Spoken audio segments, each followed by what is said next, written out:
मुझे कुछ मिले या न मिले मोहम्मद मिले, यानी वो शई जिससे अल्लाह मिले। बलगल उला बिकमालिही कशफद दुजा बिजमालिही, हसनत जमीउ खसालिही, सल्लु अलैहि व आलिही। ये तेरी मेराज थी कि तू लौह कलम तक पहुँचा, और मेरी मेराज है कि मैं तेरे कदम तक पहुँचा। बलगल उला बिकमालिही कशफद दुजा बिजमालिही, हसनत जमीउ खसालिही, सल्लु अलैहि व आलिही। अल्लाहुम्मा आमीन। रब्बना ज़लमना अनफुसना व इन लम तगफिर लना व तरहमना लनकूनन्ना मिनल खासिरीन।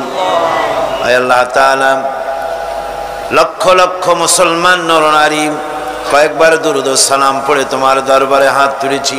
মেহেরবানি করে দুরূদ ও সালামটুকুন সোনার মদিনায় নবী পাকের রওজা মুবারকে পৌঁছিয়ে দাও।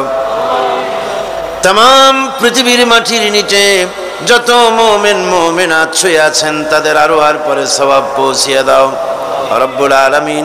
এ মাহফিলের আয়োজন যারা করেছেন আর শোনার জন্য যারা এসেছেন, কিয়ামতের দিন মুসিবতের সময় এ মাহফিল আমাদের সকলের জন্য নাজাতের ওসিলা বানিয়ে দিও আল্লাহ রব্বুল আলামিন। তোমার কোরআনের পাগল, তোমার কোরআনের আশিক বান্দারা দূর দূরান্ত থেকে, দিক দিগন্ত থেকে ছুটে এসেছে। সুদূর কুষ্টিয়া থেকে আসার পথে কোরআনের মাহফিলের কাছাকাছি এসে যে দু ভাই দুনিয়া থেকে তুমি তুলে নিলে, তাদেরকে জান্নাতুল ফিরদাউসে উঠায়া নিও মাবুদ। আর যারা আহত হয়েছেন তাদেরকে দ্রুত সুস্থতা দান করে দাও। তাদের পরিবার পরিবর্গকে তুমি তাদের জন্য সাহারা হয়ে যাও রব্বুল আলামিন। এই মাহফিলে যত জায়গা থেকে লোকেরা আসবে যাবে, পুরুষ নারী সর্বশ্রেণীর লোকেদের যাতায়াত তুমি আসান করে দিও। বাড়ি ঘরগুলি আল্লাহ তুমি দয়া করে হেফাজতে রেখো ইয়া রব। करम तू अगर करे वो बात दे जुबां को जो दिल पर असर करे। रब्बना तक़ब्बल मिन्ना इन्नका अंतस समीउल अलीम व तुब अलैना इन्नका अंतत तव्वाबुर रहीम। सुब्हान रब्बिका रब्बिल इज्जति अम्मा यसिफून व सलामुन अलल मुरसलीन अल्हम्दुलिल्लाहि रब्बिल आलमीन।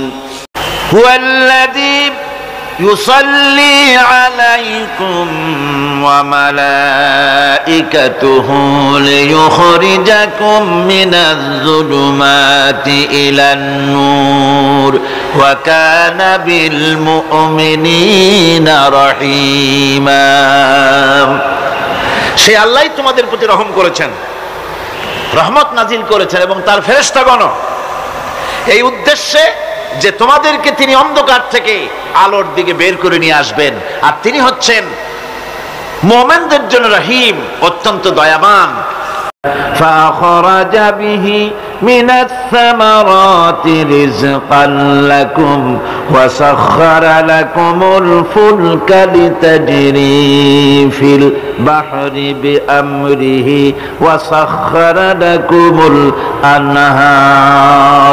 আল্লাহ রাব্বুল আলামিন তিনি আকাশ সৃষ্টি করেছেন, জমিনকে সৃষ্টি করেছেন এবং আকাশ থেকে পানি বর্ষণ করেছেন, তা দিয়ে ফসল উৎপাদন করেছেন। এই ফসলের পিছনে আল্লাহ পাকের কি বিরাট রহমত কাজ করতেছেন আপনি লক্ষ্য করেন। কাদার ভিতরে, কর্দমাক্ত জমিনের ভেতরে আপনি বীজ বপন করেছেন। কর্দমাক্ত জমিনের ভেতরে বীজ বপন করে বাড়ি গিয়ে আপনি ঘুমিয়ে আছেন। আল্লাহ পাকের রহমত, তার কুদরত, ওই বীজ থেকে পাতা উদ্গত করে দিয়েছেন, শিকড় মাটির ভেতরে চলে গিয়েছে, পাতাগুলি নরম, সবে পাতাগুলি গজিয়েছে, সূর্যের তাপে পাতা মুষড়ে পড়ে গিয়েছে বিকেল বেলায়, সারাদিন সূর্যের প্রখর তাপ লেগেছে, মানুষকে খাওয়াবার জন্য আল্লাহ রাব্বুল আলামিনের কি বিরাট রহমত কাজ করতেছে লক্ষ্য করুন। রাতের বেলায় আল্লাহ পাক শিশির বিন্দু নাজিল করে দেন, কণা কণা শিশির বিন্দু ওই মুষড়ে যাওয়া পাতার উপরে পড়ে গিয়ে সারা রাত এভাবে সুন্দর ঠান্ডা বাতাস আর শিশির বিন্দু যত্ন করে করে মুষড়ে যাওয়া পাতাটিকে সকালবেলা পর্যন্ত তরতাজা সজীব আর প্রাণবন্ত করে দেন। এরপরে গাছ বড় হলো, তার ভিতরে রব্বুল আলামিন ধান দিলেন, গম দিলেন, এভাবে করে যত্ন করে তার শুরু থেকে শেষ পর্যন্ত প্রত্যেকটি গাছকে খাদ্য ব্যবস্থাকে আল্লাহ রব্বুল আলামিন নিজ যত্নে নিজ কুদরতে আপন রহমতে সবগুলিকে লালন পালন করে মানুষের হাতে তুলে দিলেন। মানুষকে আল্লাহ পাক সর্বশ্রেষ্ঠ মর্যাদা দান করেছেন, যার কারণে আল্লাহ পাক বলেছেন ওয়ালাকাদ কাররামনা বানি আদম, আদম সন্তানকে আমি সম্মান দিয়েছি, মর্যাদা দিয়েছি। আর সেই মর্যাদা দেওয়ার কারণে যত খাদ্য তার সামনে পেশ করেছি, আল্লাহ পাক আপন রহমতে সব খাদ্যগুলিকে প্যাকেট করে বান্দাদের সামনে হাজির করে দিয়েছেন। কোনো খোলা খাবার দেওয়া হয়নি, কারণ মানুষ হচ্ছে আল্লাহ পাকের শ্রেষ্ঠ মেহমান, মর্যাদা সম্পন্ন প্রাণী, মর্যাদা সম্পন্ন মেহমান এই মানুষ। তার সামনে কলা দেওয়া হলো কভার করে, প্যাকেট করে।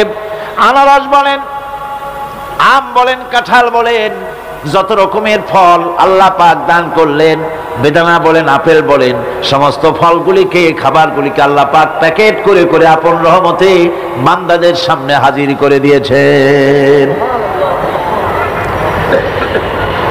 তার এত দয়া, তার দয়াই আকাশ থেকে বৃষ্টি হয়, সেই বৃষ্টিতে ফসল ফলে। তার দয়ায়, তার রহমতে তিনি পানি মানুষের আয়ত্তে করে দিয়েছেন। এই পানির উপরে জাহাজ পরিচালনার জন্য আল্লাহ পাক সুযোগ করে দিয়েছেন।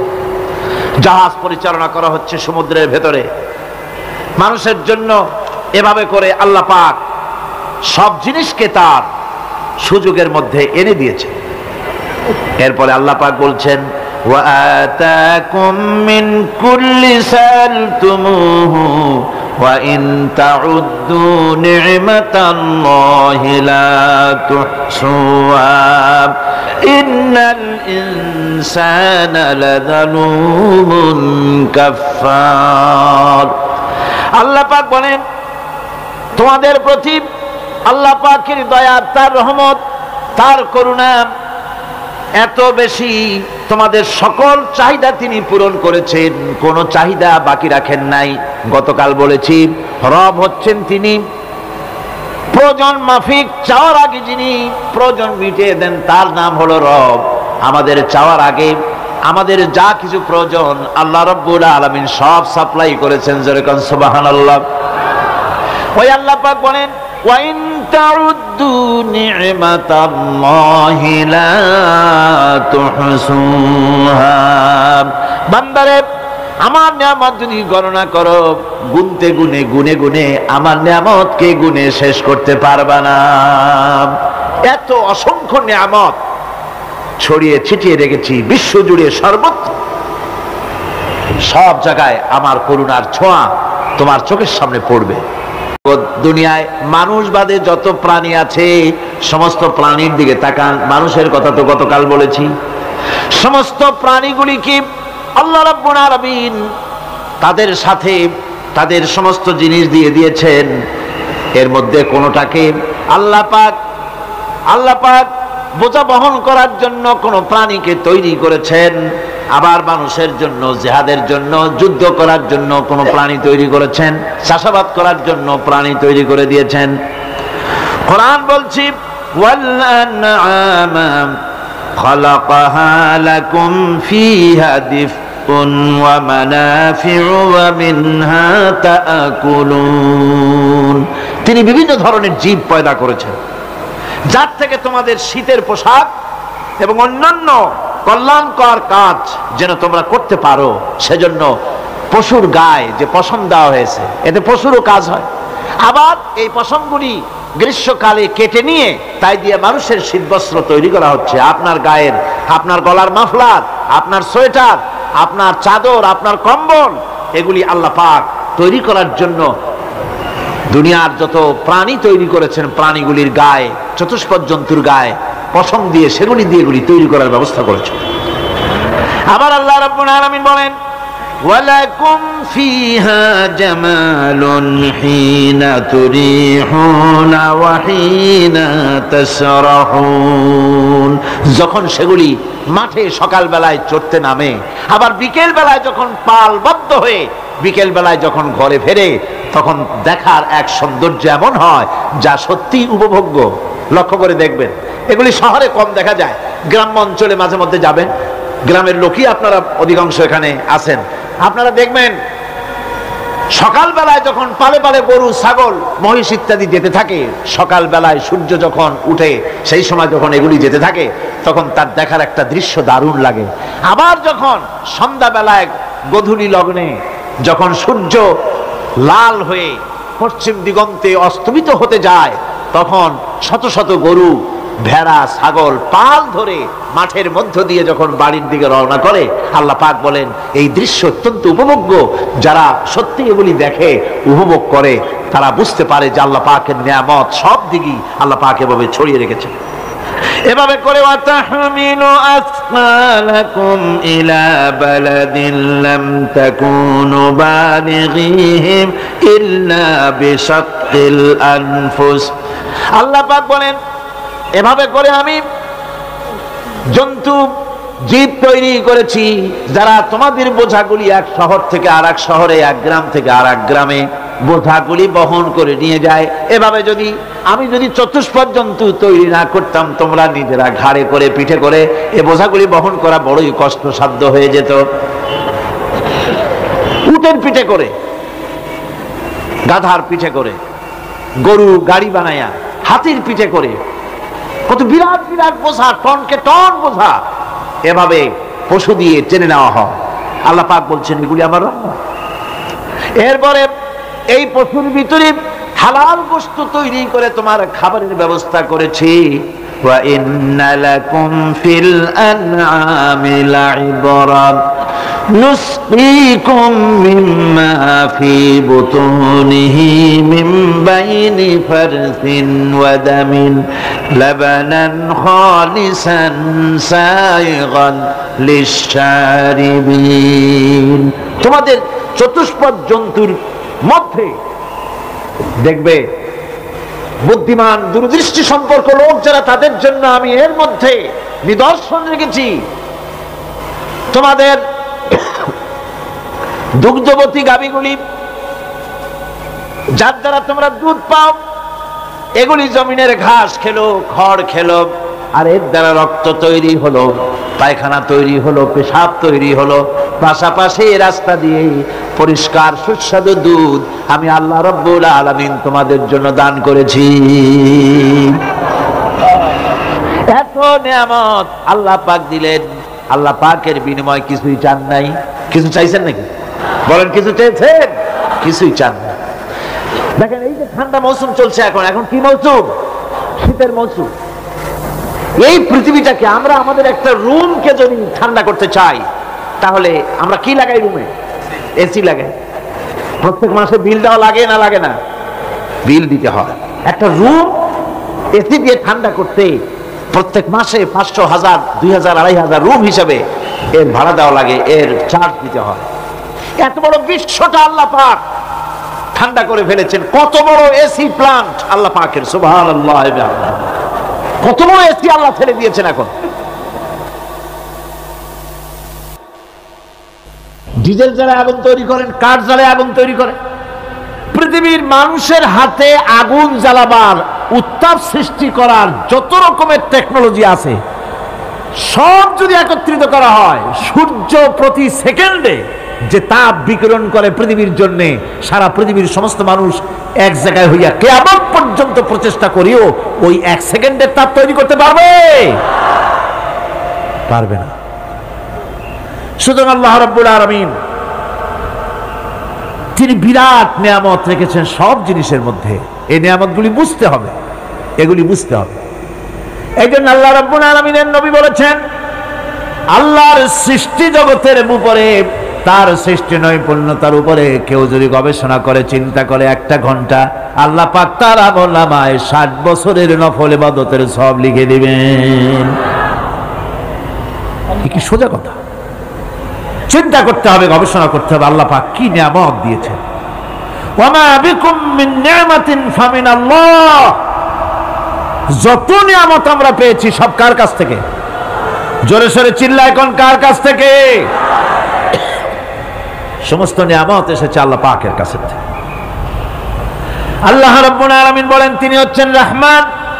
ওয়াল্লাহু জাআলা লাকুম মিন বুয়ুতিকুম সাকানান ওয়া জাআলা লাকুম মিন জুলুদিল আনআমি বুয়ুতা।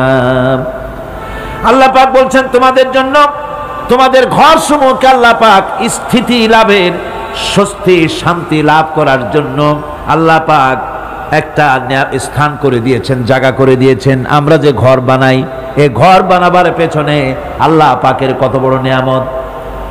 ঘর একটা বানাতে হলে খুঁটি লাগবে। খুঁটি কোত্থেকে আসছে বলেন? কোত্থেকে? গাছের থেকে খুঁটি পেয়েছেন। কিসের থেকে পেয়েছেন? গাছ কাঠ। শুধু খুঁটিতে ঘর হবে না, এরপরে খুঁটি হয়ে গেল, চাল লাগবে।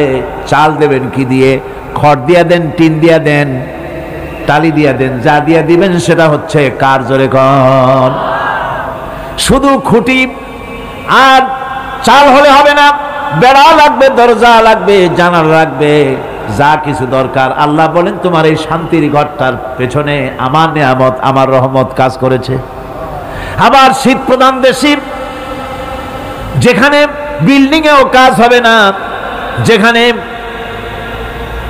ঘর বানাতে হলে কাঠখড়ির ঘর দিয়েও কাজ হবে না, এত প্রচন্ড শীত, সেইখানে আল্লাহ পাক পশুর চামড়া দিয়া ঘর বানাবার জন্য মানুষের মাথায় আল্লাহ পাক বুদ্ধি দান করে দিয়েছেন। আল্লাহ পাক বলছেন জুলুদিল আনআমি বুয়ুতা, চামড়া দিয়ে ঘর তৈরি করা হয়। এস্কিমোরা করে, দেখে আসবেন, চামড়া দিয়ে ঘর তৈরি করা হয়। আল্লাহ পাক এই পশু দিয়ে মানুষের এত উপকার করছেন। তিনি রহমান। এই রহমত থেকে পৃথিবীর কেউ বঞ্চিত নয়। সমস্ত প্রাণী সমূহকে আল্লাহ পাক এই বিরাট নিয়ামত দান করেছেন। একটি মানুষ যতই সংকীর্ণ হোক, অসভ্য জীবন যাপন করুক, ইলিটারেট হোক, মূর্খ হোক, লেখাপড়া কিচ্ছু জানে না, একটা পর্ণ কুটিরের ভিতর এক কৃষক বাস করে, সেও যদি চিন্তা করে তাহলে অন্তত এতটুকু উপলব্ধি তার আসবে যে সে অসুখ হলে পরে তার আশেপাশে লতা গুল্ম, গাছের শিকড় বেটে খেলে পরে তার অসুখ ভালো হয়ে যায়। ঠিক কিনা? এখন তো অসুখ ভালো হওয়ার জন্য কোনো অসুবিধা নাই, কোনো সমস্যা নয়। পত্রিকার ভিতরে অ্যাডভার্টাইজ আসতেছে, স্ট্যাম্পের উপরে লিখে দেব আখেরি লেখা, বিশ্বব্যাপী চ্যালেঞ্জ। মেয়ে লোকও চ্যালেঞ্জ দিতেছে, পুরুষও দিতেছে, পাগলও দিচ্ছে, ছাগলও দিচ্ছে, সবাই মিলে চ্যালেঞ্জ করছে। পত্রিকাগুলি পয়সার লোভে আবার এগুলি ছাপতেছে। সব রকমের রোগ, অসুখ, সব রকমের ওষুধ তারা দিতে পারবে। তেই যদি হয় তো খামাখা আমাদের মেডিকেল কলেজ রাইখে লাভ কি? বিজ্ঞাপন দিয়ে যদি ওষুধ বিক্রি করা হয়, কেমন গভর্নমেন্ট আমি বুঝি না। এই পাগল ছাগলের বিজ্ঞাপনগুলি ছাপা হয় পত্রিকায়, লোকেরা বিভ্রান্ত হয়, লোকেরা বোঝে না। তাদের কাছে গেলেই মুখ দেখেই বলে দেবো এরকম আসতেছে, পাগলের মতো চেহারা, মুখ দেখেই বলে দেবে শেষ দর্শন, আর দর্শন জিন্দিগিতে করা লাগবে না। ছোট্ট ছোট্ট পোলাপান এরকম এক এক জায়গায় হইতেছে। খুলনা জেলার দাকপ এলাকায় একবার শোনা গেল সেখানে ছাগলে পানি পড়ে দেয়, যে যাবে তার রোগ ভালো হবে। কি শিক্ষিত কি অশিক্ষিত সমানে গিয়ে লাইন দিতে লাগলো। ছাগলের বাড়ি, ছাগলের কাছে পানি ধরে, এখন ছাগলের কাছে কিছু ধরলেই তো সে শোকে, শুকতে গেলেই মনে করে যে পড়িয়ে দিছে, দম করে দিছে, আর খাইতেছে। এরপরে ছাগলওয়ালার বাড়ি এক ছাগল দিয়া হাতির মালিক হয়ে গেছে সে, বাড়ি বিল্ডিং টিল্ডিং করে সর্বনাশ। কি আজীব তামাশা! কি আশ্চর্য দেশ! এমন কোন রোগ নাই যে এই সমস্ত পাগল ছাগলের চিকিৎসা ভালো না হবে। এগুলি অ্যাডভার্টাইজ দিয়ে চলছে। আল্লাহ পাক মানুষকে অসুখ দিয়েছেন, অসুখের আবার ওষুধও দিয়েছেন। কারণ আলহামদুলিল্লাহ, লিকুল্লি দাইন দাওয়াও, প্রত্যেকটি রোগের ওষুধ আল্লাহ তৈরি করেছেন। সুবহানাল্লাহি বিহামদিহি।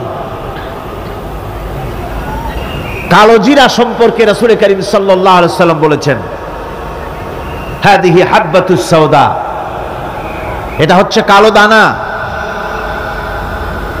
দাওয়াউন লিকুল্লি দাইন ইল্লা সাম, মৃত্যু ছাড়া সকল রোগের ওষুধ কালো জিরার মধ্যে আছে। আবার মধু সম্পর্কে আল্লাহ পাক বলেছেন, এটি হচ্ছে গোটা পৃথিবীর সমস্ত মানুষের জন্য রোগের প্রতিষেধক। একজন নিরক্ষর মানুষও, যিনি লেখাপড়া কিছুই জানে না, সে লোকটাও টের পায় অসুখ বিসুখ হলে সে আশেপাশে লতা গুল্ম বেটে তার থেকে তার রোগ নিরাময় করতে পারে। রৌদ্রের দাবানল থেকে বাঁচার জন্য সে গাছের আশ্রয় নিতে পারে। তরুণ গাছ থেকে ফার্নিচার তৈরি করতে পারে। আবার এই গাছ থেকে সুস্বাদু ফল পেতে পারে। আর এই গাছ যখন বুড়ো হয়ে যায় তখন তার দিয়ে সে ফার্নিচার তৈরি করতে পারে। অসংখ্য নিয়ামত তার চতুর্পাশে ছড়ানো থাকে। একটা নিরক্ষর মূর্খ ব্যক্তিও যদি চিন্তা করে তাহলে আল্লাহর রহমত সম্পর্কে জানতে তার মোটেই কষ্ট হওয়ার কথা নয়। মূল কথা হলো চিন্তা করা, গবেষণা করা। আল্লাহ পাক এই জন্য বারবার বলেছেন, লা আয়াতিন লিকাউমি ইয়াতাফাক্কারুন, লা আয়াতিন লিউলিল আলবাব, যারা নাকি চিন্তাশীল গবেষক, মাথায় গিলুটুলু যাদের আছে, ওরা এগুলি খুব ভালো করে বুঝবে। আল্লাহ রাব্বুল আলামিন এই পৃথিবীকে তার রহমত দিয়ে ছেয়ে রেখেছেন, অসংখ্য রহমত দিয়ে রেখেছেন। আর তার রহমত সৌন্দর্য বিবর্জিত নয়, তার রহমত দিয়েই সব সুন্দর হয়ে সাজিয়ে গুছিয়ে আল্লাহ পাক তৈরি করেছেন। আকাশটাকে সাজিয়েছেন। কোরআনে কারীমের মধ্যে রব্বুল আলামিন বলেন, ওয়ালাকাদ যায়্যানাস সামাআদ দুনিয়া বিমাসাবিহা ওয়া জাআলনাহা রুজুমান লিশ-শায়াতিন। এই দুনিয়ার আকাশখানিকে তারকা প্রদীপ দিয়া সাজায় রেখেছি মনের মতন। দেখো তুমি তাকাইয়া, এই পৃথিবীটাকে, এর আকাশটাকে সুসজ্জিত করা হয়েছে। আল্লাহ পাক সৌন্দর্যবোধ এত বেশি, যা গতকাল আমি আলোচনায় বলেছি, রব্বুল আলামিন তার আপন রহমত দিয়া, কুদরত দিয়ে এই পৃথিবী সব সাজিয়ে গুছায় দিয়েছেন। আল্লাহ পাক বলছেন, ইন্না ফি খালকিস সামাওয়াতি ওয়াল আরদি ওয়া ইখতিলাফিল লাইলি ওয়ান নাহার লাআয়াতিন লিউলিল আলবাব। নিঃসন্দেহে এই পৃথিবী যারা জ্ঞানবান, যারা চিন্তাশীল, তারা আকাশ এবং জমিনের সৃষ্টির ব্যাপারে চিন্তা করবে। রাত এবং দিনের পরিবর্তনের ব্যাপারে তারা গবেষণা করবে। রাত দিনের পার্থক্য মানুষের জীবনকে পদ্ধতিগত দিক থেকে দুই ভাগে বিভক্ত করেছে। একটা হচ্ছে দিন আর একটা হচ্ছে রাত। وَجَعَلْنَا اللَّيْلَ لِبَاسًا وَجَعَلْنَا النَّهَارَ مَعَاشًا। আল্লাহ পাক বলেন, আমি দিনকে রুজি রোজগার করার জন্য, কামাই রোজগার করার জন্য দিন তৈরি করেছি, আর আরাম করার জন্য আমি রাতকে তোমাদের জন্য আচ্ছাদন করে দিয়েছি। তোমাদের জন্য রাতকে আরাম করার জন্য করে দিয়েছি। দিনের বেলায় কাজ করবে, রাতের বেলায় আরাম করবে। ঘুম আল্লাহর একটি নিয়ামত। ঘুম আল্লাহর কি? আল্লাহর এক বিরাট নিয়ামত। সারাদিন কাজ করার পর মানুষ যখন ঘুমায় যায়, সারাদিনের ক্লান্তি এবং শ্রান্তি সব শরীর থেকে দূর হয়ে যায়। সকালবেলায় আবার কাজ করার জন্য শরীর প্রাণবন্ত আর সজীব হয়ে যায়। এই ঘুম যার হয় না, সেই বুঝতে পারে কি নিয়ামত সে হারায়। আল্লাহ পাক যেন সারা জীবন যতটুকুন ঘুমের স্বাস্থ্যের জন্য আমাদের প্রয়োজন, আল্লাহ যেন এই নিয়ামত থেকে আমাদেরকে বঞ্চিত না করেন। আমরা বলি আমিন।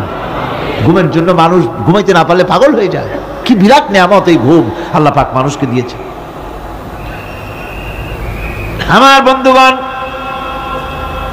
এভাবে করে আল্লাহ রাব্বুল আলামিন মানুষের একঘেয়েমি দূর করার জন্য সকাল করেছেন, দুপুর করেছেন, বিকেল করেছেন, সন্ধ্যা করেছেন, রাত করেছেন, ঘুমাবার ব্যবস্থা করেছেন, কামাই রুজির ব্যবস্থা করে দিয়েছেন, রুজি রোজগার করার ব্যবস্থা করেছেন।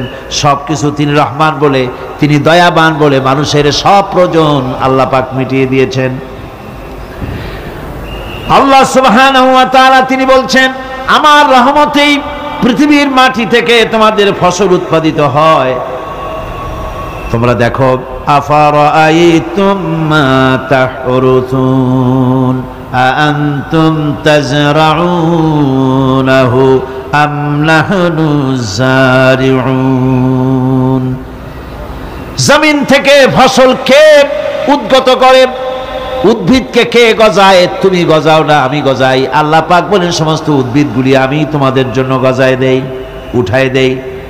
এরপরে যখন ফসল হয়, ফসল পাকা দেখে মানুষ তখন মোষে তেল মাখে, ফুর্তি করে, আনন্দ করে।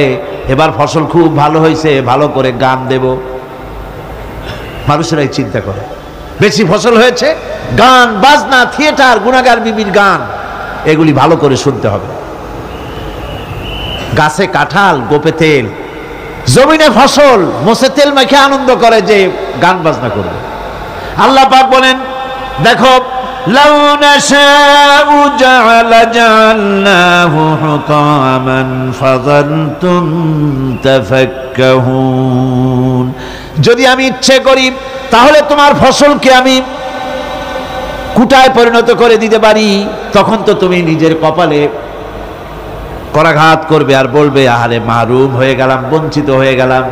আল্লাহ যদি ইচ্ছে করেন তাহলে ফসলগুলিকে আল্লাহ পাক তুষে পরিণত করে দিতে পারেন না? সিটায় পরিণত করে দিতে পারেন না? অবশ্যই। সেই জন্য আল্লাহ পাক বলছেন, যেগুলি সব আমার ক্ষমতা, আমি আপন নিয়ামতে, আপন বরকতে, রহমান নামের কারণে আমি তোমাদের সব আমি গুছিয়ে দিচ্ছি। আল্লাহ পাক ফসলের জন্য, আপনার জমিনের ফসলের জন্য আল্লাহ পাক বিনা পয়সায় সারের ব্যবস্থাও করে দিয়েছেন। জোরে কোন সুবহানাল্লাহ। সেই সারটা হচ্ছে কি? ওয়া মিন আয়াতিহি আইয়ুরিকুমুল বারকা খাউফান ওয়া তামআম ওয়া ইউনাজ্জিলু মিনাস সামাই মা। আল্লাহ পাক বলেন, আমি আমার নিদর্শনাবলীর ভিতরে এটা হচ্ছে নিদর্শন, যে আকাশে বিদ্যুৎ চমকায়, মেঘের গর্জন আর বিদ্যুতের চমক, এ সবগুলি আমার নিদর্শন। বৃষ্টির পানির সাথে এগুলি এসে জমিনের ফসলকে বৃদ্ধি করে দেয়। জোরে বলেন সুবহানাল্লাহ। কৃষিবিদরা বলেছেন, যে বছর আকাশে যত বেশি বিদ্যুৎ চমকায়, সে বছর জমিনের ফসল তত বেশি বৃদ্ধি পায়।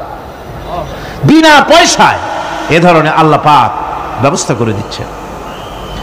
এরকম দরিয়ার মাছ, গোশত, তরি তরকারি, ফল, মৌসুম উপযোগী যা কিছু প্রয়োজন, এ সব কে দিচ্ছেন? বলেন না, কে দিচ্ছেন? ওয়ামা মিন দাব্বাতিন ফিল আরদি ইল্লা আলাল্লাহি রিজকুহা। এই পৃথিবীর বুকে এমন কোন বিচরণশীল জীব নাই যে জীবের রিজকের দায়িত্ব আল্লাহ পাক নিজ হাতে গ্রহণ করেন নাই। এবার দেখেন, আল্লাহ পাক আরো বলছেন, ওয়াকাইয়্যিম মিন দাব্বাতিন লা তাহমিলু রিজকুহা আল্লাহু ইয়ারযুকুহা ওয়া ইয়্যাকুম। বহুত প্রাণী এমন আছে যে প্রাণীরা রিজেককে সঞ্চয় করে না। আমাদের রিজক তো সঞ্চয় করা আছে, আমাদের ব্যাংকে টাকা আছে, গোলায় ধান আছে, চাউল আছে, আছে কিনা?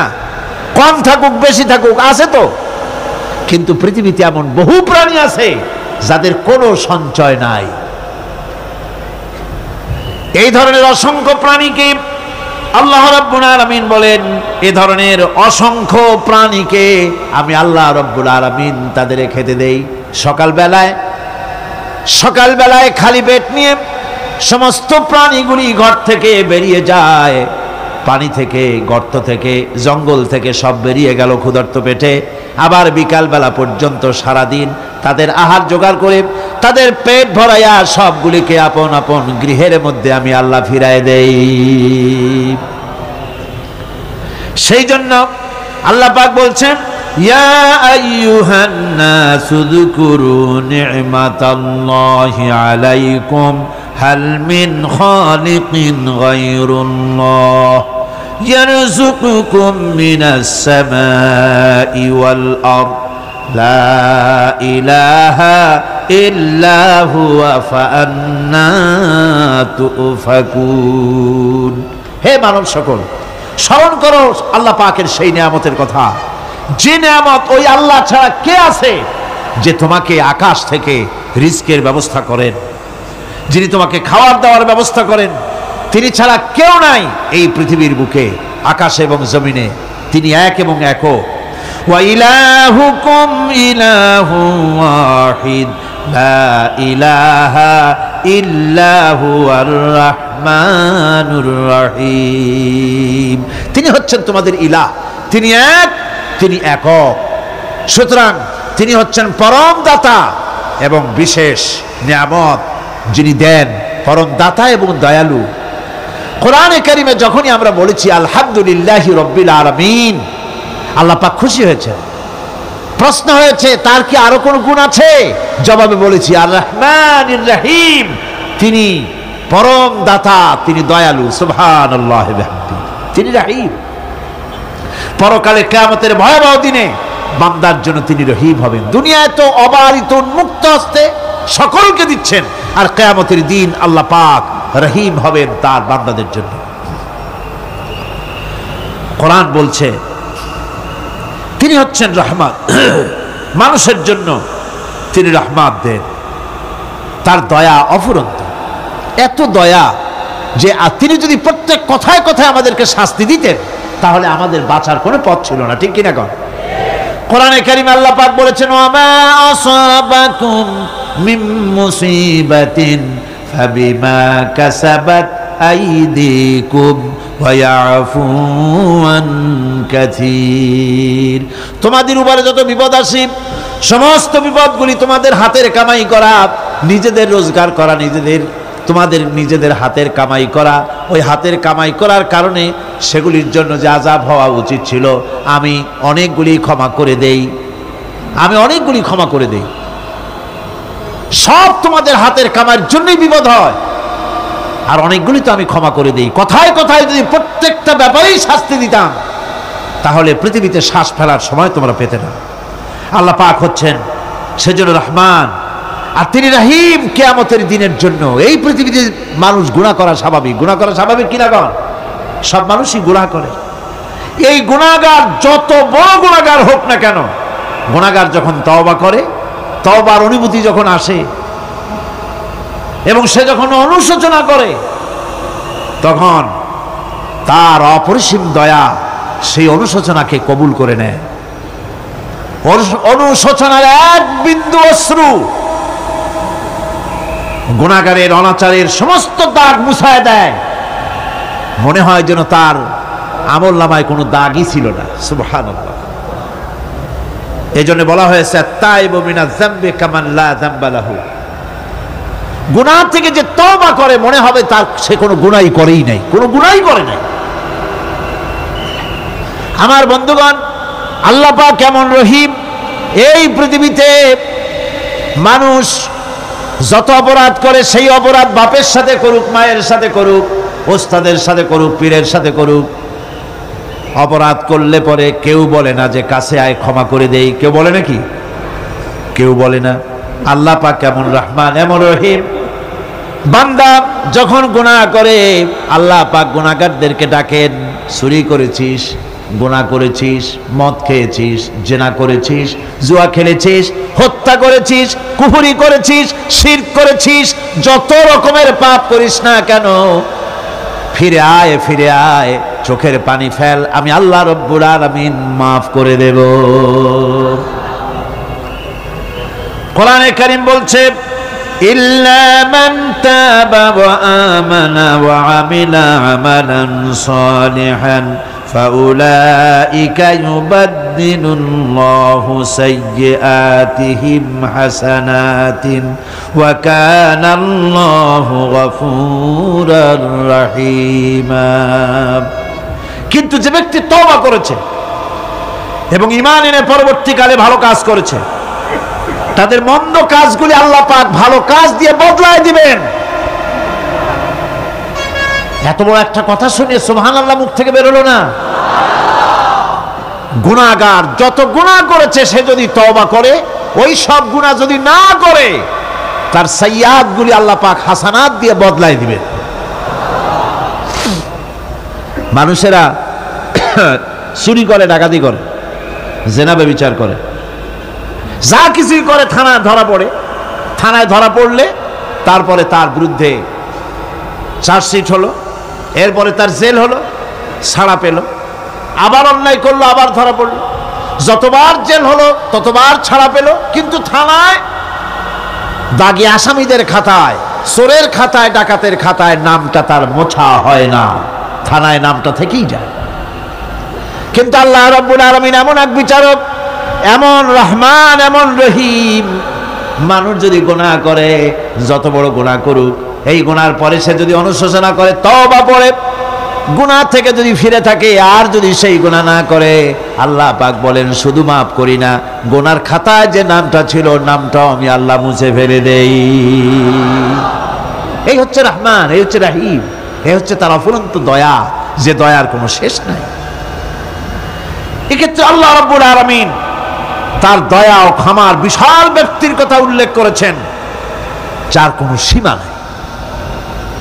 কোরআনে কারীম বলছে, قل يا عبادي الذين أسرفوا على أنفسهم لا تقنطوا من رحمة الله। হে আমার ওই সব বান্দাগণ যারা নাকি পাপাচার করে অশ্লীলতার মধ্যে নিমজ্জিত হয়ে নিজেদের জীবনকে নষ্ট করেছে, তোমার অনাচার যত কঠিন হোক, যত বেশি হোক, আমার রহমত থেকে নিরাশ হও না। সুবহানাল্লাহ, আমার রহমত থেকে নিরাশ হও না। যত বড় পাপ করে থাকো, আমার রহমত থেকে নিরাশ হও না। ইন্নাল্লাহা ইয়াগফিরুয যুনুবা জামিআ ইন্নাহু হুয়াল গফুরুর রহিম। যদি তওবার মতো তওবা করতে পারো, যদি চোখের পানি দিয়া আল্লাহ পাককে রাজি করাইতে পারো, আল্লাহ পাক বলেন বান্দা যদি তওবা করে, খাঁটি যদি তওবা করে, জীবনে ওই সব গুনাহ যদি আর না করে, আল্লাহ পাক বলেন জিন্দেগীর সকল গুনাহ আমি রব্বুল আলামিন মাফ করে দেব। তিনি গফুর, তিনি রহিম, ক্ষমাশীল এবং দয়াবান। এত দয়া, যে দয়ার কোনো শেষ নাই। আল্লাহ পাকের দয়াকে, তার রহমতকে, তার করুণাকে তিনি 100 ভাগ করেছেন। এই 100 ভাগের 1 ভাগ গোটা পৃথিবীতে তিনি ছড়িয়ে দিয়েছেন। আর 99টা ভাগ কার কাছে? এবার চিন্তা করুন, 100 ভাগের 1 ভাগ দুনিয়ায় ছড়িয়ে দেওয়ার পর, তার থেকে আমরা যতটুকু ভাগে পেয়েছি, এর মহব্বত, স্ত্রীর প্রতি মহব্বত, মেয়ের প্রতি মহব্বত, ছেলের প্রতি মহব্বত, মায়ের প্রতি মহব্বত, পিতার প্রতি মহব্বত, বন্ধুর জন্য মহব্বতে আমরা জানও দিয়ে দিতে পারি। এমন আমাদের ভালোবাসা, এমন আমাদের মহব্বত, কথা ঠিক কিনা? 1টা ভাগ সারা পৃথিবীতে ছড়িয়ে দেওয়ার পর যেটুকুনো পেলাম, সেই ভালোবাসার তীব্রতা যদি এত বেশি হয়, আকর্ষণ যদি এত বেশি হয়, তাহলে এই 99টা মহব্বত, দয়া, রহমানিয়াতের, দয়ার, রাহিমিয়াতের যে গুণগুলি আল্লাহ পাক নিজের কাছে রেখেছেন, সেই মাবুদের দয়া তার বান্দার প্রতি কত বেশি! কি বিরাট মহব্বত! রাসূল করিম সাল্লাল্লাহু আলাইহি ওয়াসাল্লাম বলেছেন, সাহাবীরা, একটি লোক উটের পৃষ্ঠে চড়ে কোথাও যাচ্ছিল, প্রতিমধ্যে বিশ্রাম করল। বিশ্রাম থেকে উঠে দেখে তার উট নাই। সে উটের পৃষ্ঠে তার খাদ্য ছিল, পানীয় ছিল, সব ছিল। এই লোকটা কেমন পেরেশান হয়? সাহাবীরা বললেন, হুজুর, এ তো মারাত্মক পেরেশানি। উটের মরুভূমির জাহাজ, উট হারায় গেছে, তার খাদ্য হারাইছে, পানি গেছে, সব শেষ, তো মরসার পথ নাই। দারুণ উৎকণ্ঠিত হবে লোকটা।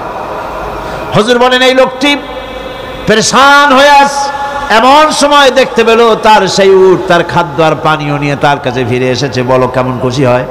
সাহাবীরা বলেন, হুজুর, এর থেকে এই লোকটির খুশির আর কিছু থাকতে পারে না। নবীজি বলেন, আমার সাহাবীরা শোনো, আল্লাহর কোন বান্দা যখন নাফরমান হয়ে যায়, আল্লাহ থেকে দূরে সরে যায়, আল্লাহ থেকে যখন এরাজ করে যায়, উঠারা ব্যক্তি উট পাওয়ার জন্য যেমন অবস্থা হয়ে যায়, আল্লাহ পাক তার বান্দার জন্য তেমন বোধ করেন। উঠারা ব্যক্তি উট পেলে পরে যেমন আনন্দিত হয়ে যায়, কোন নাফরমান বান্দা যদি সেজদায় পড়ে কান্দে আর বলে আল্লাহ গুনাহ করেছি আমারে মাফ করে দাও, উঠারা ব্যক্তি উট পায়া যত খুশি হয় এর থেকে লক্ষ কোটি কেন বেশি আল্লাহ রাব্বুল আলামিন তার বান্দার প্রতি খুশি হয়ে যান। আল্লাহ রহমান রহিম, কি দয়া, এত বড় দয়া তার। সে দয়ার কারণে তার প্রতি আমাদেরকে আকৃষ্ট হতে হবে। মাপ চাইলে আল্লাহ পাক মাফ করবেন। ওয়াকাল রাব্বুকুম উদউনি আস্তাজিব লাকুম, তোমাদের রব তোমাকে বলছে, তোমাদের রব কে? আমাদের রব। সকলে বলেন কে আমাদের রব?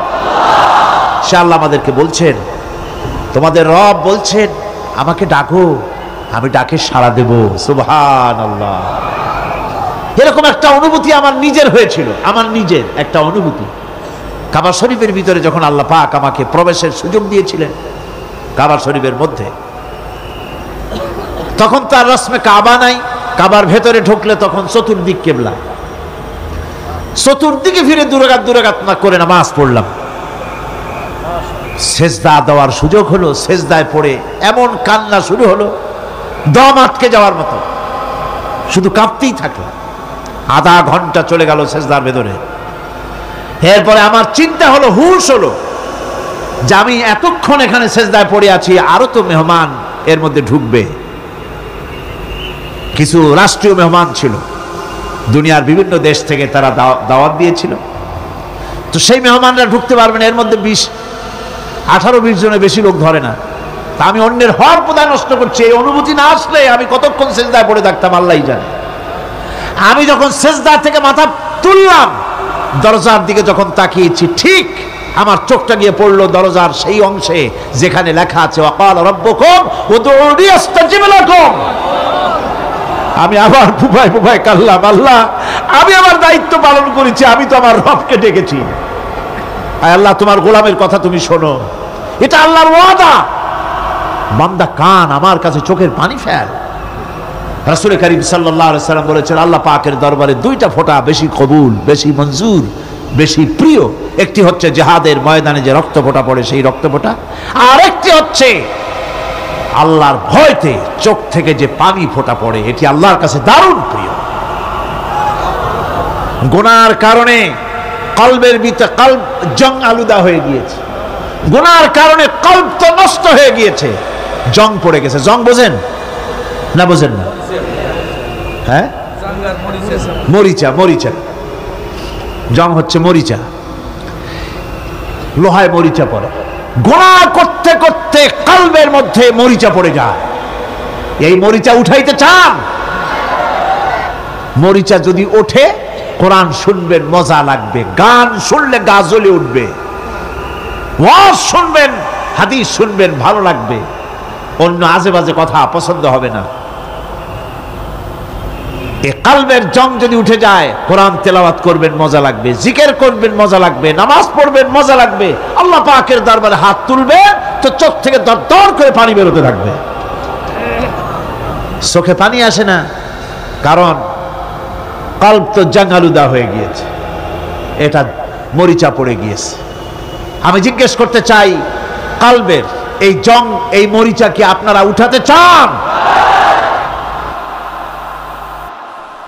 সেই মরিচা যদি তুলতে চান তাহলে চোখের পানি ছাড়া আর কিছুই নাই, আল্লাহ পাকের জিকির করতে হবে। আল্লাহ পাকের জিকির হচ্ছে জং উঠিয়ে দেওয়ার জন্য সবচাইতে বড় হাতিয়ার। আর চোখের পানিতে এই জংগুলি ধুয়ে মুছে আল্লাহ পাক সাফ করে দিবেন। কাঁদতে শিখুন, আল্লাহ পাকের দরবারে চোখের পানি ফেলতে চেষ্টা করুন।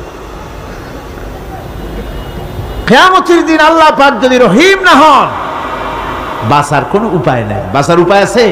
উপায় নেই। আল্লাহ যদি হিসাবের জন্য ধরেন কিয়ামতের দিন কাউকে, হিসাবের জন্য যদি ধরেন, তাহলে জাহান্নাম ছাড়া পথ নাই। এই জন্যে আল্লাহুম্মা হাসিবনি হিসাবান ইয়াসীরা, এই দোয়া পড়তে হবে। আমরা যখন বললাম আর রহমানির রহিম, বলেন সবাই আর রহমানির রহিম। আবার প্রশ্ন হয়, বান্দা বুঝলাম, আরো কোনো কোয়ালিটি, আরো কোনো বৈশিষ্ট্য তার আছে নাকি? আমরা বলি মালিকি ইয়াউমিদ্দিন। তিনি হচ্ছেন বিচার দিনের মালিক, শেষ বিচারের মালিক তিনি। একদিকে এটাকে ব্যালেন্স করা হয়েছে, একদিকে অফুরন্ত রহমত, যার কোনো কুল নাই, কিনারা নাই। এখন আদল দরকার। এখন কি দরকার? আদল, ইনসাফ দরকার। আল্লাহ পাক একদিকে অফুরন্ত রহমত আর নিয়ামত দিয়ে পৃথিবীকে ছেড়ে রেখেছেন, অপর দিকে বলেছেন আমি হচ্ছি বিচার দিনের মালিক, সেদিন আমি বিচার করব। সেই বিচারের ভিতরে কোনো পক্ষপাতিত্ব থাকবে না, হবে না। সেখানে তিনি হবেন হাকামুল হাকিমিন, ওইটা হবে সুপ্রিম কোর্টের সুপ্রিম কোর্ট। সেই পরকালে, সেই কিয়ামতের মাঠে আপনাকে আমাকে সকলকে উপস্থিত হতে হবে, নাকি হবে না? সবাইকে উঠতে হবে। এই দিন শব্দটি কোরআনে কারিমে বহু জায়গায় বলা হয়েছে এবং বিভিন্ন অর্থে ব্যবহার করা হয়েছে। যেমন দিন শব্দের অর্থ প্রভাব, প্রতিপত্তি, আধিপত্য, ইতাআত, বন্দিগি, দাসত্ব, আনুগত্য, নীতি, পথ, পন্থা, হিসাব, ফায়সালা, প্রতিদান, প্রতিফল, এরকম অনেক অর্থ, অনেক অর্থে দিন শব্দ কোরআনে কারিমের মধ্যে ব্যবহৃত হয়েছে। কিন্তু এখানে মালিক ইয়াউমিদ্দিন, এই দিন এখানে ব্যবহার করা হয়েছে প্রতিফল অর্থে। প্রতিফলের দিন, যেদিন প্রতিফল দেওয়া হবে, তিনি হচ্ছেন সেই দিবসের অধিপতি, সেই দিবসের মালিক। সূরা ইনফিতারে আল্লাহ পাক বলছেন ওয়ামা আদরাকা মা ইয়াউমুদ্দিন সুম্মা মা আদরাকা মা ইয়াউমুদ্দিন। বিচারের দিনটি কি তা তোমাকে কে জানালো? আবার জিজ্ঞেস করছি, তোমাকে কে জানালো বিচারের দিনটা কি?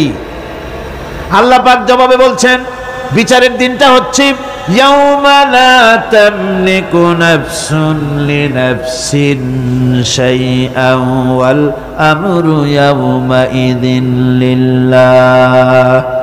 বিচারের দিন হচ্ছে এমন দিন যেদিন কেউ নিজেকে রক্ষা করতে পারবে না, কারো থেকে কেউ নিজেকে রক্ষা করতে পারবে না, নিজেকে কেউ নিজের জন্য কাউকে সাহায্যকারী পাবে না। সমগ্র ব্যাপারটি নিরঙ্কুশভাবে আল্লাহ রাব্বুল আলামিনের হাতে থাকবে। সেই দিনটার নাম কিয়ামত, সেটার নাম পরকাল, সেটার নাম হচ্ছে বিচারের দিন। যেদিন কর্তৃত্ব হবে কেবলমাত্র কার? আল্লাহ পাকের। সেই দিনটা হচ্ছে কর্মফল পাওয়ার দিন। লাহা মা কাসাবাত ওয়া আলাইহা মাকতাসাবাত। প্রত্যেক মানুষই সেই উপার্জন অনুসারে সেখানে ফল পাবে। যেমন কর্ম তেমন ফল পাবে, ব্যক্তি হিসাবে পাবে, দল হিসাবে পাবে। তিলকা উম্মাতুন ক্বাদ খালাত লাহা মা কাসাবাত ওয়া লাকুম মা কাসাবতুম ওয়া লা তুসআলুনা আম্মা ইয়ামালুন। প্রত্যেক মানুষই তার উপার্জন অনুসারী ফল পাবে। যা সে পাবে তা নিজের উপার্জন ছাড়া আর কিছুই না, আর যে ফল পাবে সেটাও তার উপার্জন। সুতরাং কিয়ামতের দিন আল্লাহ মানুষের উপরে কোনো জুলুম করবেন না, অত্যাচার করবেন না। আল্লাহ পাক তো তার বান্দার জন্য জুলুমকারী নন, ঠিক কিনা? আল্লাহ পাক বলছেন মান আমিলা সালিহান ফালিনাফসিহি ওয়া মান আসাআ ফাআলাইহা ওয়া মা রাব্বুকা বিযাল্লামিন লিল আবিদ। যে ব্যক্তি পুণ্য কাজ করলো সে নিজের কাজে নিজের স্বার্থেই তা করলো। আমরা যে নামাজ পড়ি এটা কি আল্লাহর স্বার্থ? কথা কন, আল্লাহর স্বার্থ? সারা পৃথিবীর সমস্ত মানুষ যদি আল্লাহরে সেজদা দেয়, আল্লাহর ক্ষমতা আরো কিছু কালের জন্য বাড়বে নাকি?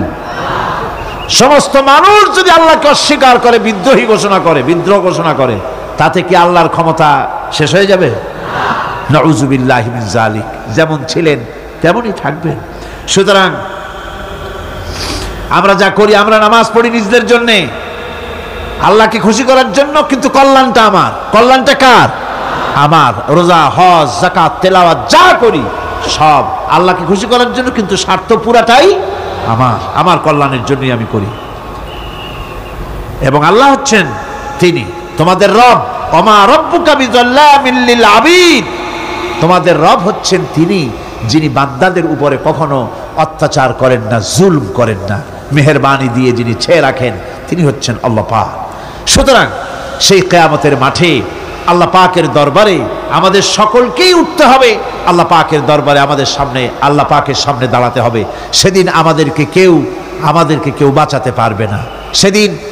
সেদিন আল্লাহ পাক এর দরবারে যেন আমরা আসামি না হই, সেজন্য এই পৃথিবীতে কোরআন অনুযায়ী আমাদের জীবন গড়তে হবে, সুন্নাহ অনুযায়ী জীবন গড়তে হবে, তাহলে পরকালে আল্লাহ পাকের কাছে নাজাত পাওয়া যাবে। বড় কঠিন জায়গা, বড়ই কঠিন জায়গা।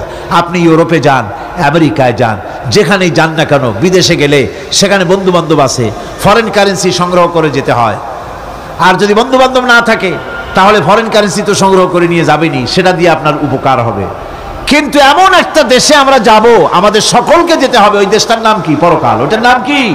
পরকাল। ওই পরকালে আমরা যে উঠবো, সেখানে কোনো আত্মীয় স্বজন মিলবে না। আল ইয়াউমা লা ইয়ানফাউ মালু ওয়ালা বানুন, ধন, সন্তান, সন্ততি, সম্পদ কোনো কাজে লাগবে না কিয়ামতের মাঠে।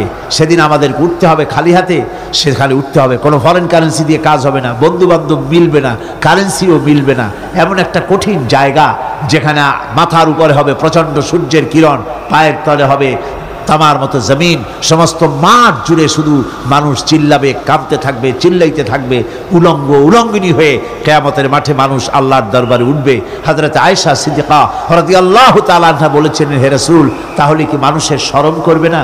হুজুর বললেন, শরমের অনুভূতি তো থাকবে না, মানুষ সব আকাশের দিকে, ঊর্ধ্বের দিকে তাকিয়ে থাকবে, ভয়তে অস্থির হয়ে যাবে, কেউ কারো দিকে তাকাবার সময় পাবে না। এমন একটা বিভীষিকাময়, এমন একটা বিরাট জায়গায়, কঠিন জায়গায় আমাদের সকলকে উঠতে হবে। যাওয়ার আগে আল্লাহ পাক স্মরণ করিয়ে দিচ্ছেন, সূরা ফাতিহা প্রত্যেক নামাজে আমাদের স্মরণ করিয়ে দেয়, তিনি শুধু রহমান রহিমই নন, তিনি মালিক ইয়াউমিদ্দিন। তিনি কিয়ামতের দিন মানুষের বিচার করবেন। সে বিচারের মধ্যে পক্ষপাতিত্ব থাকবে না, সে বিচারটা বড় কঠিন হবে। কারো পয়সা যদি মারেন, কারো হক যদি নষ্ট করেন, তাহলে প্রতিটা পয়সার জন্য 70 রাকাত কবুল নামাজের সওয়াব দিতে হবে কিয়ামতের মাঠে। বাঁচা যাবে না সেদিন, উপায় হবে না। আল্লাহ পাক যার প্রতি রহম করবেন তিনি ছাড়া আর বাঁচার কোনো পথ থাকবে না। সেই জন্য ওই পরকালের মাঠে কিয়ামতের দিন আল্লাহ পাকের দরবারে আমরা যেন আল্লাহর খাঁটি বান্দা হয়ে উঠতে পারি, এই জীবন যাপনের তৌফিক আল্লাহ পাক যেন আমাদের দান করেন। আমরা সবাই বলি আমিন, সকলে বলেন আমিন। আমি এখন আপনাদের নিয়ে মোনাজাত করব। মোনাজাতের জন্য দাঁড়ানো ভাইরা বসেন এক মুহূর্তে। যত মানুষ দাঁড়ায় আছেন পাশে, মেহেরবানি করে এক মুহূর্তের ভিতরে জায়গায় সব বসে পড়েন আর জোরে সোরে একটু জিকির করেন, লা ইলাহা ইল্লাল্লাহ, লা ইলাহা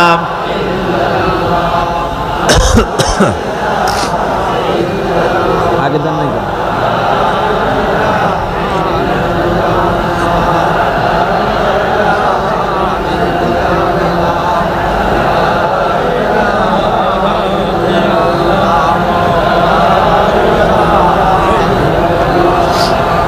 লা ইলাহা ইল্লাল্লাহু মুহাম্মাদুর রাসূলুল্লাহ। আল্লাহ আল্লাহ আল্লাহ আল্লাহ আল্লাহ আল্লাহ। বলো না, ঠিক আছে নাকি? ছেড়ে দেবো, বলবো না, ছাড়বো। আচ্ছা, হয়ে যাবে। আর কিছু লোক আছে আমাদের এই মাঠটা প্রতি বছর তিনি মাঠের কাজ করেন, উনি খুব অসুস্থ, আসতে পারতেছে না, ওইখান থেকে তড়পাচ্ছে। আমার বক্তব্যটা গতকালকে ইন্তেকাল করেছেন, আমি তাকে দখল করতে যেতে পারিনি। লা ইলাহা ইল্লাল্লাহু মুহাম্মাদুর রাসূলুল্লাহ। বন্ধুগণ, আমরা এখন দোয়া করব এবং সূরা ফাতিহার বাকি অংশ আগামীকাল আলোচনা হবে ইনশাআল্লাহ। সকলে বলেন ইনশাআল্লাহ। আমরা নামাজের মধ্যে এমন একটি সূরা পড়ি অথচ তার অর্থ ব্যাখ্যা আমাদের অনেকেরই জানা নাই। বিরাট নিয়ামত এর ভিতরে রয়েছে। এক কথায় গোটা কোরআন শরীফে যা আছে তার সারাংশ সূরা ফাতিহা। সুবহানাল্লাহ। আজকে আমরা মুনাজাত করব। মুনাজাতের পরে এশার নামাজের আজান হবে বা জামাত এশার নামাজ এখানে আদায় হবে। আপনারা সবাই জামাতে শরীক হবেন। আল্লাহুম্মা আমিন। রব্বানা যালামনা আনফুসানা ওয়া ইল্লাম তাগফির লানা ওয়া তারহামনা লানাকুনান্না মিনাল খাসিরিন। আয় আল্লাহ তাআলা, লক্ষ লক্ষ মুসলমান নরনারী তাফসীরুল কোরআন মাহফিলের দ্বিতীয় দিবসে তোমার পবিত্র কালামুল্লাহ শরীফের, তোমার পবিত্র কালামের ব্যাখ্যা করে তোমার বান্দাদেরকে সাথে নিয়ে আমরা সব গোলামেরা একত্রিত হয়ে তোমার দরবারে হাত তুলেছি। মেহেরবানি করে আমাদের আলোচনা, জিকির, আজগার, তেলাওয়াতের সওয়াব রাসূল করিম সাল্লাল্লাহু আলাইহি ওয়াসাল্লামের রূহ মুবারকে পৌঁছায় দাও। আয় আল্লাহ তাআলা, আমাদের মধ্য থেকে যাদের মা বাপ দুনিয়া থেকে বিদায় হয়ে গেছে, কবরগুলিকে জান্নাতের টুকরায় পরিণত করে দাও রব্বুল আলামিন। আয় আল্লাহ তাআলা, সারা জীবন গুনাহ করে করে আমরা আমাদের জীবন নষ্ট করে ফেলেছি, দয়া করে আমাদের তামাম জিন্দেগির গুনাহ খাতা মাফ করে দাও রব্বুল আলামিন। তোমার পবিত্র নাম রহমান রহিম, ওই নামের সামান্য একটুখানি ব্যাখ্যা বান্দাদের সামনে তুলে ধরেছি আমরা। আয় আল্লাহ তাআলা, এই ব্যাখ্যা বোঝার তৌফিক আমাদের দাও। আয় আল্লাহ তাআলা, তোমার রহমান, তোমার নাম রহমান, তোমার নাম রহিম, এই পবিত্র নামের বরকতে আমাদের জিন্দেগির সকল গুনাহ মাফ করে দাও। রব্বানা তাকাব্বাল মিন্না ইন্নাকা আনতাস সামিউল আলিম ওয়া তুব আলাইনা ইন্নাকা আনতাত তাওয়াবুর রহিম। সুবহান রাব্বিকা রাব্বিল ইজ্জাতি আম্মা ইয়াসিফুন ওয়া সালামুন আলাল মুরসালিন আলহামদুলিল্লাহি রাব্বিল আলামিন। ওয়াজআল আখিরা কালিমাতিনা ইনদাল মাউতি লা ইলাহা ইল্লাল্লাহু মুহাম্মাদুর রাসূলুল্লাহ। আসসালামু আলাইকুম ওয়া রাহমাতুল্লাহ।